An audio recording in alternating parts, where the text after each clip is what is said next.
मेरे फादर के जो मर्डर्स हैं वो जल्द फाइंड आउट और इंसाफ मिलेगा इंशाल्लाह। नाज़रीन मैं आपको वो जगह भी दिखा देता हूँ जहाँ पर वो सोए हुए थे और अचानक जो है वो दरवाजे में दाखिल होते हैं। और मैं जब दरवाज़ा खोल के यहाँ पे थोड़ा सा आगे आके अपने वालिद साहब को देखे तो वो तड़प रहे थे और ब्लड के उनके फुहारे से छूटे हुए थे। और जो मकतूल हैं बुज़ुर्ग उनकी वाइफ हमारे साथ मौजूद हैं, हम उनसे बात करने की कोशिश करते हैं। या 2-3 दफ़ा अपना मीडिया पे वो खबरें सुन रहे हैं हकीकत टीवी की, वो सुनते थे। बिस्मिल्लाहिर्रहमानिर्रहीम, अस्सलाम वालेकुम नाज़रीन, मैं राजा नसीर और आप देख रहे हैं RNN डिजिटल मीडिया। नाज़रीन मैं इस टाइम शदाब कॉलोनी के अंदर मौजूद हूँ, ये नश्तर के बिल्कुल करीब है। यहाँ पर कल सुबह एक इंतहाई नाखुशगवार वाक़या पेश आता है और ये दोपहर का टाइम है, तकरीबन सुबह 10-11 बजे का। वक़ुआ ये नज़र आता है कि कोई बुज़ुर्ग हैं घर के, शाहिद साहब उनका नाम है, अमीन शाहिद उनका नाम है, और वो सिविल एविएशन अथॉरिटी से रिटायर हैं। घर में सोए हुए थे, 2 नामालूम अफराद आते हैं और उनको नींद सुलाकर चले जाते हैं, किसी को खबर नहीं होती। वो बुज़ुर्ग कौन थे, मामला माजरा क्या है, उनके बेटे मेरे साथ मौजूद हैं। आइए हम उनसे जानने की कोशिश करते हैं कि असल में क्या मामलात हैं। हालांकि बुज़ुर्गों के बारे में ये कहा जा रहा है कि वो इंतहाई खुशगवार, बहुत अच्छे खुशनफीस इंसान थे, हर एक के साथ मोहब्बत और प्यार से पेश आने वाले।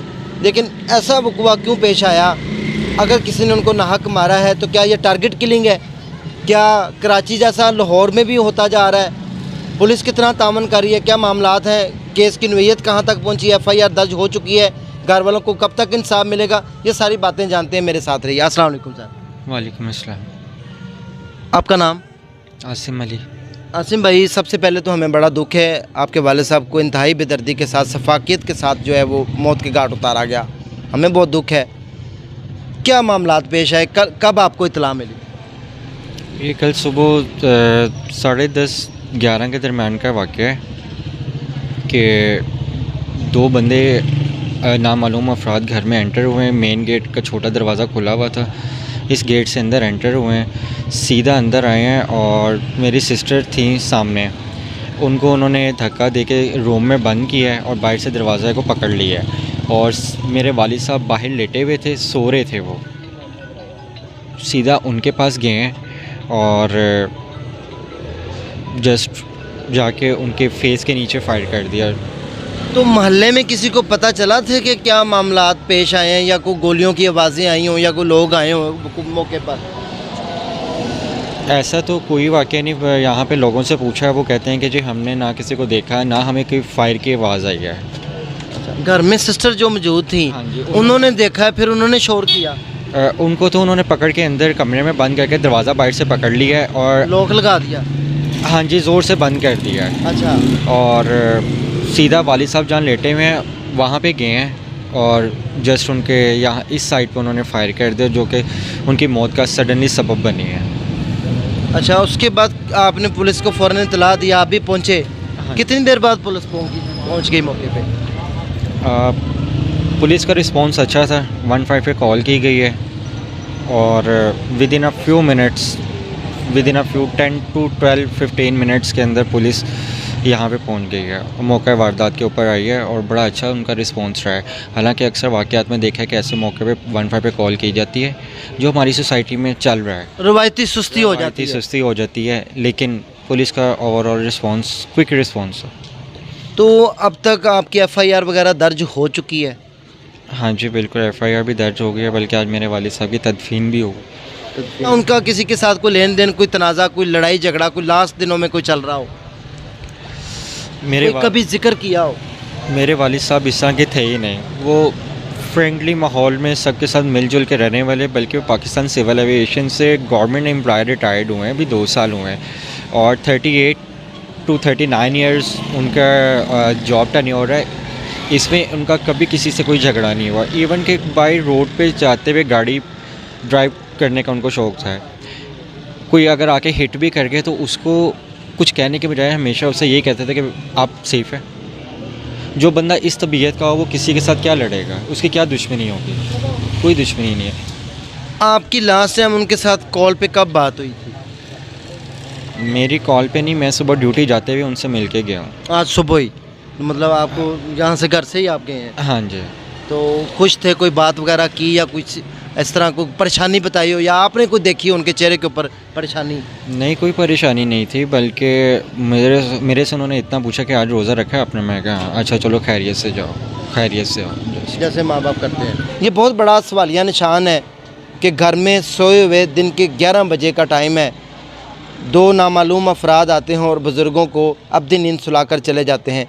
ये बच्चा है, ये बेटा है उनका, नौजवान, घर में अकेला वारिस है। जैसा पुलिस का रिस्पॉन्स है, मुझे उम्मीद है कि मेरे फादर के जो मर्डर्स हैं वो जल्द फाइंड आउट और इंसाफ मिलेगा इंशाल्लाह। नाज़रीन, ये बेटा नौजवान है, सदमे में है, सदमे से 2-4 है, और ये रो रो के यही तकाजा कर रहा है कि मैं पुलिस की तरफ देख रहा हूँ। और इंशाल्लाह मुझे उम्मीद है कि हमारी जो पुलिस है, पंजाब पुलिस, वो बर वक्त जब कार्रवाई करने पे आई तो 24 घंटे के अंदर कई मुलजमान हमने गिरफ़्तार हुए अपनी आंखों से देखे हैं। और इंशाल्लाह इनके वालिद साहब, जिनका कोई कसूर नहीं, एक बुज़ुर्ग शरीफ शहरी, मैं बहुत अच्छे अल्फाज इस्तेमाल कर रहा हूँ, क्यों कि वाकई इनको नाहक जो है वो अपनी नींद सुला दिया गया। तो आइए नाज़रीन, मैं आपको वो जगह भी दिखा देता हूँ जहाँ पर वो सोए हुए थे और अचानक जो है वो दरवाज़े में दाखिल होते हैं। तो कोशिश करते हैं हम वो जगह जो है वो आपके साथ शेयर करें।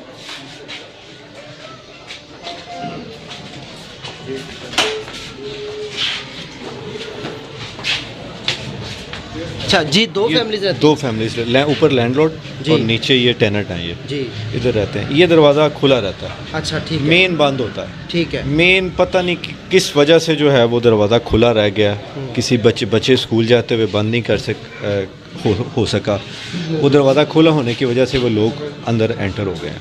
तो कोई यहाँ पर सीसीटीवी कैमरेज लगे हुए हैं इस नज़दीक में? नहीं, इस घर में तो नहीं लगा हुआ, साइडों पे लगे हुए हैं। अच्छा, साइड कल उनसे कुछ विटनेस वगैरह? जी, पुलिस के उन्होंने गए थे, कल डीएसपी साहब आए थे, उन्होंने देखा, विज़िट किया है। अब वो हमें तो नहीं वो कोई भी देगा, उन्होंने अभी कुछ नहीं आपको बताया? अब वो हमें नहीं कुछ भी बताया। आप कैसे देख रहे हैं पुलिस का रवैया मस्बत है? अभी तक तो मस्बत है, कोई कभी तक तो रिस्पांस दे रहे हैं, बड़ा अच्छा रिस्पांस दे रहे हैं। जी नाज़रीन, आइए मेरे साथ, हम देखते हैं कौन सी जगह थी, हम आपको दिखाने की कोशिश करते हैं।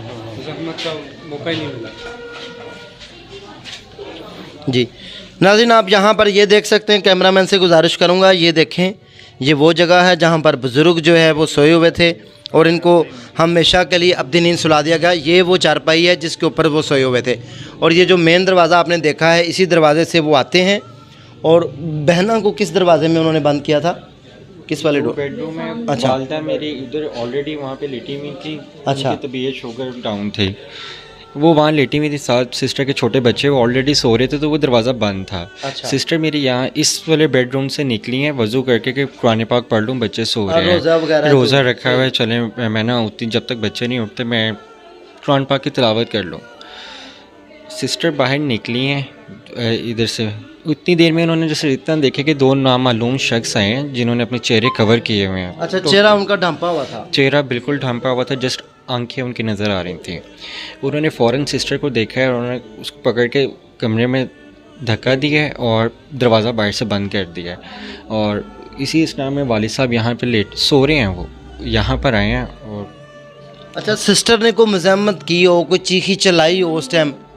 नहीं, वो कहती इतना मौका ही नहीं मिला, बस मुझे इतनी एक फायर की आवाज़ और बाहर से ये काम करके वो चले गए। हाँ जी, एक फायर की आवाज़ आई है, उसके बाद फ्यू सेकंड्स के अंदर दरवाज़ा थोड़ा सा लूज़ हुआ है, मैंने खोला है। जैसे ही मैंने दरवाज़ा खोला है तो मैंने उनकी बैग देखी है कि वापस जा रहे हैं। और मैं जब दरवाज़ा खोल के यहाँ पे थोड़ा सा आगे आके अपने वालिद साहब को देखा है तो वो तड़प रहे थे और ब्लड के उनके फुहारे से छूटे हुए थे। घबरा के वो वापस चली गई हैं, अंदर जाके उन्होंने रूम बंद कर लिया। बस तो फिर मतलब फिर कौन आया उसके बाद, मतलब कॉल? उसके बाद कोई भी नहीं है, मुझे कॉल की गई है, मैं ड्यूटी पे था। जी जी, इनसे भी बात करने की कोशिश करते हैं। उनकी जो है इन बेटे की मदर मौजूद हैं और जो मकतूल हैं बुज़ुर्ग, उनकी वाइफ हमारे साथ मौजूद हैं, हम उनसे बात करने की कोशिश करते हैं। अस्सलाम वालेकुम। वालेकुम अस्सलाम। आंटी, अंकल का रवैया घर में बिल्कुल ठीक था माशाल्लाह, सारा कुछ बेटा कह रहा है, कभी किसी के साथ लड़ाई नहीं, झगड़ा नहीं। आपको किसी के ऊपर कोई शक, कोई लास्ट टाइम आपके साथ बात की हो? नहीं, कोई ऐसी मसला ही नहीं, कभी नहीं कोई ऐसी बात की। वो दोस्तों के साथ मिलजुल के रहने वाले थे। वो यही बताते थे कि मैं उधर गया, मैंने ये बात हंसी खुशी ये बात की, चाय पी, उठ के आ गए बस। तो ऐसा कोई मसला ही नहीं था, ना कभी सुबह रोज़ा रखा था उन्होंने? नहीं, रोज़ा नहीं रखते थे वो। हार्ट पेशेंट थे, उनके 2 स्टेंट डले हुए थे। तो मैंने सुबह 7:30 बजे उनको नाश्ता दिया, जी। नाश्ता किया। वो चाय के शौकीन थे, चाय थोड़ी थोड़ी पीते थे। थर्मस मैंने उनके पास रख दिया। उन्होंने अपनी हार्ट की दवाई खाई है, चाय पी है। 2-3 दफ़ा अपना मीडिया पे वो खबरें सुन रहे हैं, हकीकत टीवी की वो सुनते थे, वो सुन रहे हैं। मैं इधर इसी बेड पे सामने बैठी, आप इधर ही थी? मैं इधर बैठी थी। अच्छा। तो वो अपना वो देख रहे हैं, मोबाइल देख रहे हैं। देखते देखते ना वो 10:15 बजे का टाइम है, तो मतलब 8:45-9 बजे का, तो वो लेट गए हैं। वालिद साहब एक्चुअली जब लेट गए हैं तो वालदा ने कहा कि चलो मैं भी अपनी मेडिसिन खा लूं, क्योंकि इनकी शुगर का पता नहीं चलता किस टाइम अप एंड डाउन हो जाती है। तो उन्होंने देखा कि वालिद साहब मेडिसिन अपनी लेके लेट गए, तो चलो मैं ना अपनी शुगर चेक कर लेती हूँ जाके। ये जस्ट अच्छा। होने गई हैं, बर्तन धो के अंदर इन्होंने फ्री होके अपनी शुगर चेक किया, तो शुगर आई थिंक डाउन थी, नहीं आई थी, हाई थी। शुगर हाई है, तो वालदा मेरी वहीं पे लेट गई कि चलो यहाँ पे वो सो रहे हैं, कोई डिस्टर्बेंस ना हो, बच्चे भी साथ अंदर हैं, तो मैं साथ ही लेट जाती हूँ बस। आंटी को लास्ट टाइम कल रात को कोई कॉल आई हो, या उन्होंने अंकल ने आपके साथ कोई बात की हो कि मेरे साथ ये प्रॉब्लम चल रहा है, या आपने उनके फेस इंप्रेशन से जांचा हो कि कोई वो परेशान है या कोई और मामला? कुछ भी ऐसा वाकया नहीं था। बिल्कुल आपको कोई बिल्कुल कानो कान कोई मतलब होता है ना, छठी इस काम कर जाती है? नहीं नहीं, बिल्कुल नहीं। बिल्कुल नहीं। फ़ोन कॉल्स आती है वो फैमिली में बैठ के सुनते हैं, कोई ऐसी भी चीज़ नहीं है कि अगर कोई कॉल आई है हिडन सुनने के लिए उठ के या रूम में चले जाएं या आउटसाइड चले जाएं, सामने बैठ के सुनते हैं। दोस्तों की कॉलें आती थी, वो हंसी मजाक करते थे, बस थी हंसी मजाक करने की। अच्छा, मतलब सबके साथ फ्रेंडली एक अच्छा रवैया रखना। दोस्तों के साथ भी वो रिटायर शुदा इंसान थे, 2.5 साल हो गए थे वो रिटायर हो गए हुए थे, लेकिन अपना वो दोस्तों के साथ वही रवैया, मिलना जुलना, आना जाना वही रखते थे। अगर वो नहीं गए, कल कहीं नहीं गए, तो कल वो फ़ोन पे उन्होंने खबरें सुनी हैं अपनी, और कोई ऐसी कॉल आई है ना उन्होंने कोई ऐसी कॉल की है जो मतलब शक शुबात वाली हो, कुछ भी नहीं। मैं वज़ीर आला से अपील करना चाहती हूँ कि मुझे इस चीज़ का इंसाफ मिलना बहुत अच्छी चाहिए। बात है। नाज़रीन, ये ना मुझे किसी पे शक है, ना मैं उन शख्सों को जानती हूँ, ना मेरे खामद का किसी के साथ लड़ाई झगड़ा था, ना कोई ऐसी बात थी। नाज़रीन, इन बेवा का कहना ये है कि मुझे अदारों के ऊपर पूरा यकीन है, अपने अदारों के ऊपर, वज़ीर आला साहब के ऊपर एतबार है। मुझे सिर्फ इंसाफ चाहिए, और वो चेहरे सामने आने चाहिए जिन्होंने टारगेट किया। मेरे हस्बैंड को टारगेट किया गया बग़ैर किसी वजह के, कोई वैसी वजह नहीं जो सामने आ सके, अभी तक नामालूम वजूहात हैं। और जिस तरह उन्होंने किया है, टारगेट आके किया है, बट बेटी ने मज़ाहमत भी नहीं की, बेटी को बल्कि रूम में बंद कर दिया। ये साफ, उसकी आवाज़ ही बंद हो गई थी जी, और वो बच्ची घबरा गई, उसने दरवाज़ा बंद कर लिया। और नाज़रीन, ये सारा जो है टारगेट किलिंग का वक़ुआ लग रहा है। बकाया इंशाल्लाह हमें अल्लाह के घर में और अदारों पर पूरा एतबार है कि इस फैमिली को जल्द अज जल्द मुकम्मल इंसाफ मिलेगा। नाज़रीन, इसी के साथ अपने होस्ट राजा नसीर को इजाज़त दें, दुआओं में याद रखें। अगले सेगमेंट में दोबारा मिलेंगे। अल्लाह हाफ़िज़।